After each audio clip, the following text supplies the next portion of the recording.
when you look at the tail of the tape, look, Tiger outpaces him in so many areas. 38 more PGA Tour wins, 3 times as many majors as Phil Mickelson. He also is currently ranked 11th in the world compared to Phil, who's down at 61st. However, Phil does have the edge, and Tiger, the amount of Ryder Cup and President's Cup appearances. Look, gentlemen, when you're talking about arguably the greatest player of all time, his contemporaries, and in particular his fiercest rival, is going to fall short. Matt, let me start with you, though, because Jack Nicklaus is the greatest major champion of all time, and his primary, not necessarily contemporary because he was 10 years older, Arnold Palmer, but his greatest rival was right there in a lot of other areas. Phil and Tiger, how does this rivalry in some ways have some texture to Ernie and Jack? That's a really interesting question. I think that there are some parallels there, but not quite as close as Palmer and Nicklaus, because Arnold Palmer was the game's, he was the matinee idol. He was the star. Right as television discovered golf, there was Arnold Palmer to play the role. Nicklaus was, the better player, but Palmer had that it factor. Nicklaus had the hit factor. Early on, it was Beatles or Stones. It was one or the other.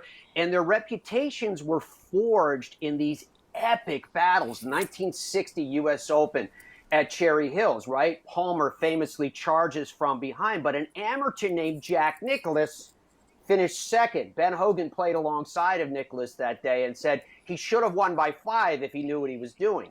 Then in 1962 at the U.S. Open at Oakmont, in Palmer's backyard, rookie Jack Nicklaus knew what he was doing, beating Palmer in a playoff against the taunts of Fat Jack.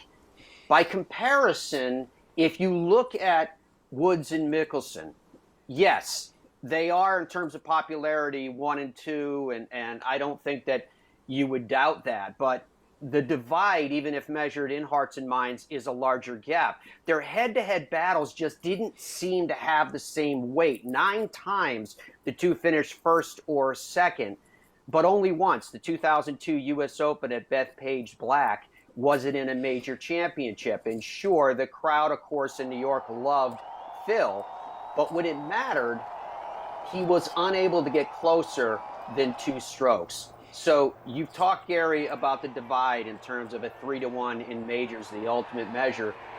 This day, this event, I think, Jaime, it was kind of a microcosm of their entire careers, that it was still Tiger who came away with the hardware. So I don't think that the rivalry, if you will, measures up to Palmer and Nicklaus. Where do you fall on it? Well, I think they were similar in that neither, Arnold and Jack or Tiger and Phil really had a really close rivalry in terms of accomplishments. I mean, Tiger mostly dominated, Jack mostly dominated. But at the same time, it was really built on the principles that they were the 2 biggest names in the game.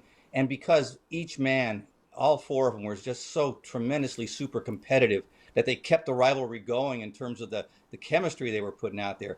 There were short periods when the rivalries were really competitive, however. Jack and Arnold at the beginning of Jack's career, 1962, 1964, it was really close. They both won 3 majors in that period. Both were second in majors 3 times.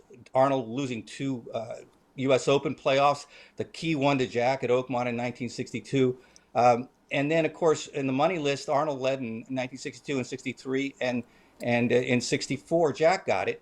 Arnold won 17 times in that period, and Jack won 12. So Arnold was actually ahead those first 3 years, but then it quickly changed. Arnold found, sort of a demise setting in, and Jack reached his peak later.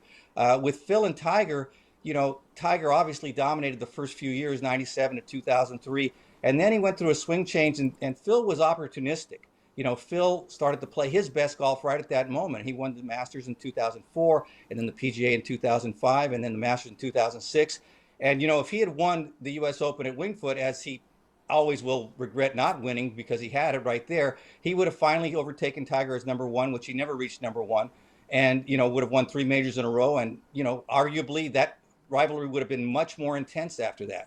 Then again, Tiger dominated until he had his personal troubles, and Phil filled in there again in 10, he won the Masters. In 2013, he won that British Open, which was really important because it showed that he was a more complete player. They both had genius shots. Phil had the flop, which is one of the great shots in the history of golf. Tiger had the stinger, but what Tiger really had was the winning putt. At the same time, there were those moments when Phil was opportunistic. 2012 at Pebble Beach, Phil just in the final, not the final group, but they were both in the second group and fighting for the lead. Phil shot 64, Tiger shot 75. It was really the most, convincing loss Tiger ever had at a big moment. And I think that really furthered the rivalry in people's minds in terms of the later career. But Cookie, what do you think? Yeah, from a player's perspective, and you guys are so close to the stories and the comparisons and the histories.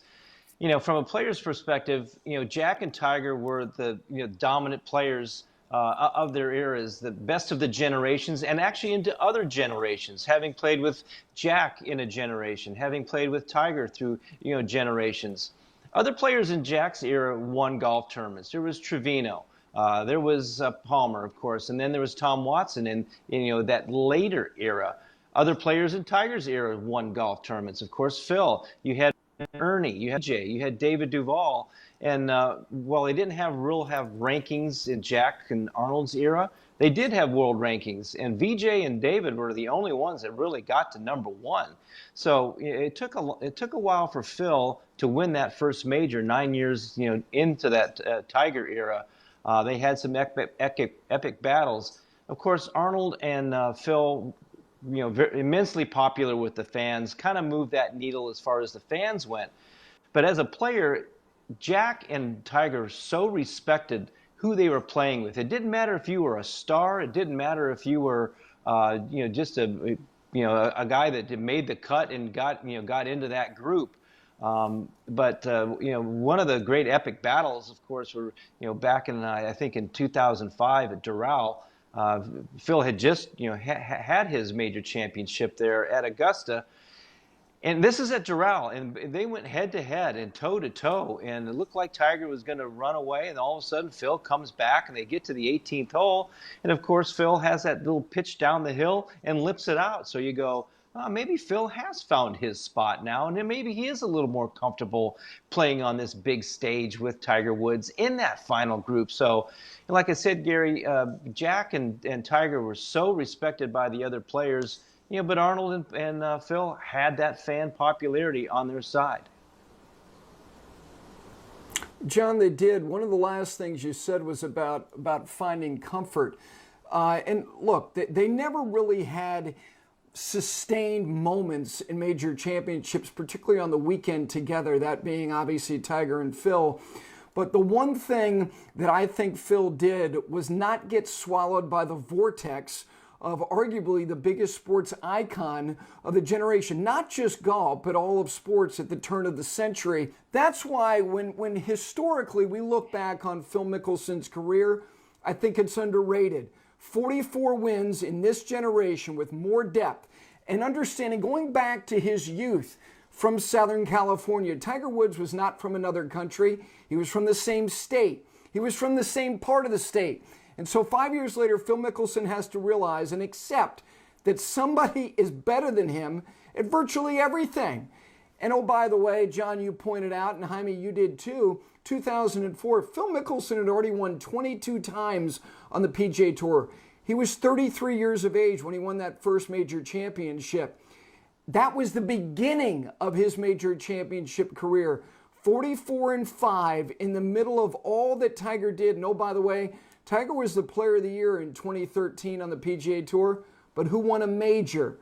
The major that nobody thought that Phil Mickelson could win, the Open Championship. And oh, by the way, Phil Mickelson, before Tiger won the Masters last year in 2019, Phil at 48 won at Pebble Beach. I think he's underrated. So of all the players that Tiger probably crushed and broke, Phil Mickelson found his place quite comfortably. 44-5, pretty darn good. A reminder again tonight, 8 p.m. Eastern Time from Golf Films. It is Tiger Slam.